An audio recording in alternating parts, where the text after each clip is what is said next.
Hello दोस्तों, मैं आज फिर आपको एक नई स्टोरी से रूबरू कराने आई हूँ। सीख जो जीवन बदल दे। तो आइए इस स्टोरी को सुनते हैं।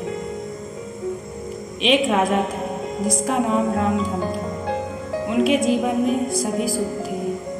राज्य का कामकाज भी ऐशो आराम से चल रहा था। राजा के नैतिक गुणों के कारण प्रजा भी बहुत प्रसन्न थी और जिस राज्य में प्रजा खुश रहती है वहाँ की आर्थिक व्यवस्था भी दुरुस्त होती है। इस प्रकार हर क्षेत्र में राज्य का प्रभाव अच्छा था। इतने सुखों के बाद भी राजा दुखी था क्योंकि उसकी कोई संतान नहीं थी। यह गम राजा को अंदर ही अंदर सताता रहता था। प्रजा को भी इस बात का बहुत दुख था। वर्षों के बाद राजा की यह मुराद पूरी हुई और उसे एक पुत्री प्राप्ति हुई। पूरे नगर में कई दिनों तक जश्न मनाया गया।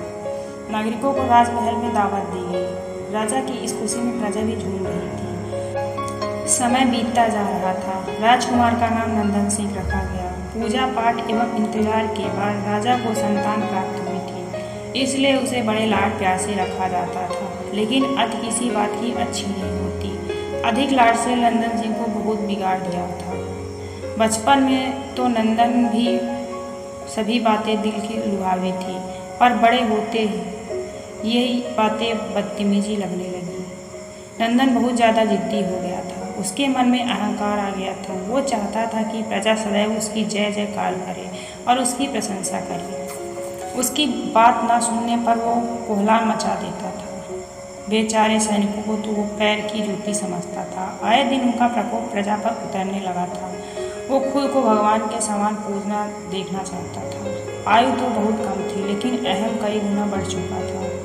नंदन के इस व्यवहार से सभी बहुत दुखी थे। प्रजा आए दिन दरबार में नंदन की शिकायत लेकर आती ही रहती थी। राजा का सिर लज्जा से सूख जाता था। यह एक गंभीर विषय बन चुका था। एक दिन राजा ने सभी खास परिवारों एवं मंत्रियों को सभा बुलाई और उनसे अपने दिल की बात कही कि वे राजकुमार के इस व्यवहार से अत्यंत दुखी हैं। राजकुमार इस राज्य का भविष्य है। अगर इनका व्यवहार इसी तरह रहा तो राज्य की खुशहाली चंद दिनों में ही जाती रहेगी। दरबारी राजा को सांत्वना देते हैं और कहते हैं कि आप हिम्मत रखें, वरना प्रजा निसहाय हो जाएगी। मंत्री ने सुझाव दिया कि राजकुमार को एक उचित मार्गदर्शन एवं सामान्य जीवन के अनुभव की जरूरत है। आप उन्हें गुरु राधागुप्त के आश्रम भेज दीजिए। सुना है वहाँ के जानवर भी इंसान बनकर निकलते हैं। यह बात राजा को पसंद आई और उसने नंदन को गुरु जी के आश्रम भेज दिया। अगले दिन राजा अपने पुत्र के साथ गुरु जी के आश्रम पहुँचे। राजा गुरु राधागुप्त के साथ अकेले में बात की और नंदन के विषय में सारी बातें कही। गुरु जी ने राजा को आश्वस्त किया कि वे जब अपने पुत्र से मिलेंगे तब उन्हें गर्व महसूस होगा।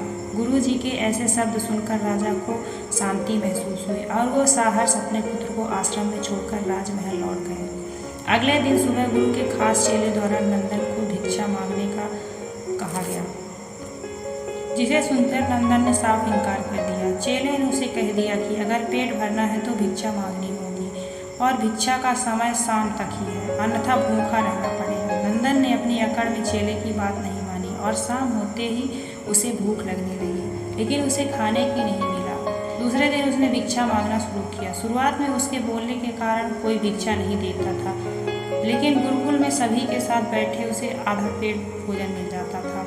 धीरे धीरे उसे मीठे बोलने का मज़ आने लगा और करीब 1 महीने बाद नंदन को भरपेट भोजन मिला, जिसके बाद उसके व्यवहार में बहुत से परिवर्तन आए। इस तरह गुरुकुल के सभी नियमों ने राजकुमार के बहुत से परिवर्तन किए, जिसे राधागुप्त जी भी समझ रहे थे। एक दिन राधागुप्त जी ने नंदन को अपने साथ सुबह सवेरे सैर पर ले चले गए। दोनों सैर पर निकल गए। रास्ते भर बहुत सारी बातें की। गुरु जी ने नंदन से कहा, तुम बहुत बुद्धिमान हो और तुम्हारे बहुत ही ऊर्जा है, इसका तुम्हें सही दिशा में उपयोग करना चाहिए। दोनों चलते चलते एक सुंदर बाग में पहुँचे, जहाँ बहुत सुंदर सुंदर फूल थे, जिससे बाग महक रहा था। गुरु जी ने नंदन को बाग से पूजा के लिए गुलाब के फूल तोड़ने को कहा। नंदन ने झट से सुंदर सुंदर गुलाब के फूल तोड़ लिए और अपने गुरु के सामने रख दिए। अब गुरु जी ने उसी नीम के पत्ते तोड़कर लाने को कहा। नंदन वो भी ले आया। अब गुरु जी ने उसे गुलाब सूंघने को दिया और कहा, बताओ कैसा लगा। नंदन ने गुलाब सूंघा और गुलाब की बहुत तारीफ की। फिर गुरुजी ने उसे नीम के पत्ते चखकर उसके बारे में कहने को कहा। जैसे ही नंदन नीम के पत्ते खाए और उसका मुंह कड़वा हो गया और उसने उसकी बहुत निंदा और चतर कतर पीने का पानी ढूंढने लगा।